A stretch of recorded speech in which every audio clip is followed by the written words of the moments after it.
ਹਾਂਜੀ ਸਤਿ ਸ਼੍ਰੀ ਅਕਾਲ ਜੀ। ਅੱਜ ਤੁਹਾਨੂੰ ਮੈਂ ਸਾਡਾ ਕੰਮ ਰਮਾਨੀਆ ਵਿੱਚ ਬਾਹਰ ਦਾ ਕਿਵੇਂ ਹੁੰਦਾ ਹੈ ਦਿਖਾਉਂਦੇ ਹਾਂ। ਸਭ ਤੋਂ ਪਹਿਲਾਂ ਸਕੇਲਾ ਲੱਗੂਗਾ ਜੀ।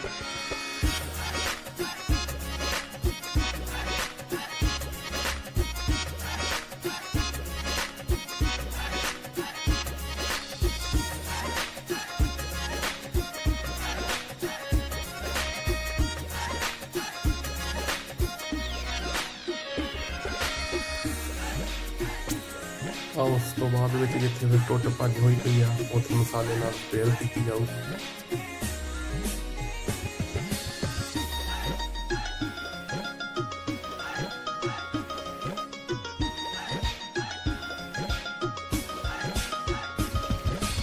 ਫਿਰ ਉਸ ਤੋਂ ਬਾਅਦ ਵਿੱਚ ਆਹ ਪੋਲੀਥੀਨ ਲੱਗਦੀ ਆ ਜੀ, ਜਿਹਨੂੰ ਆਪਾਂ ਸਮੁੰਦਰੀ ਝੱਗ ਕਹਿੰਦੇ ਆ। ਇਹ 4 ਇੰਚ ਦੀ ਆ, ਯਾਨੀ ਕਿ 10 ਸੈਂਟੀ ਇੱਥੇ ਗਿਣਦੇ ਆ।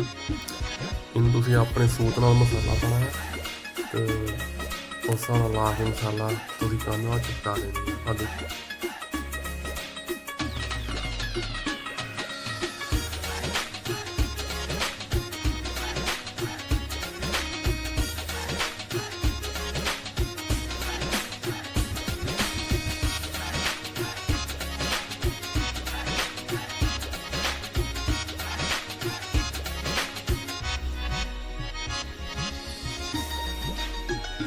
ਉਸ ਤੋਂ ਬਾਅਦ ਵਿੱਚ ਇਹ 2 ਤਰ੍ਹਾਂ ਦੀ ਪੋਲੀਥੀਨ ਹੁੰਦੀ ਆ। ਫਿਰ ਆ ਵੀ ਗਲੂ ਇਹਨੂੰ ਕਹਿੰਦੇ ਆ, ਗੱਟੀਆਂ ਮਾਰਨੀਆਂ ਹੁੰਦੀਆਂ ਵਿੱਚ ਇਹਦੇ, ਗੱਟੀਆਂ ਲਾ ਕੇ ਤੇ ਫਿਰ ਇਸ ਤੋਂ ਬਾਅਦ ਵਿੱਚ ਤੁਹਾਨੂੰ ਦਿਖਾਉਂਦੇ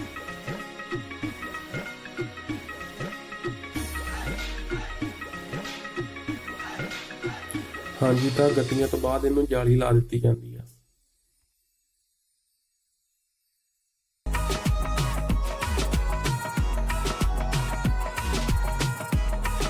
ਫਿਰ ਉਸ ਤੋਂ ਬਾਅਦ ਸੈਕਿੰਡ ਹੈਂਡ ਕੀਤਾ ਜਾਂਦਾ ਹੈ।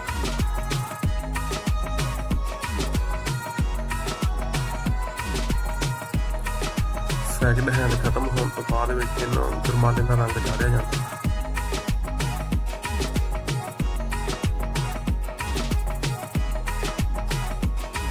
ਰੰਗ ਚਾੜਨ ਤੋਂ ਬਾਅਦ ਵਿੱਚ ਇਹਨੂੰ ਬ੍ਰਿਸ਼ਕਾ ਮਾਰਿਆ ਜਾਂਦਾ ਹੈ।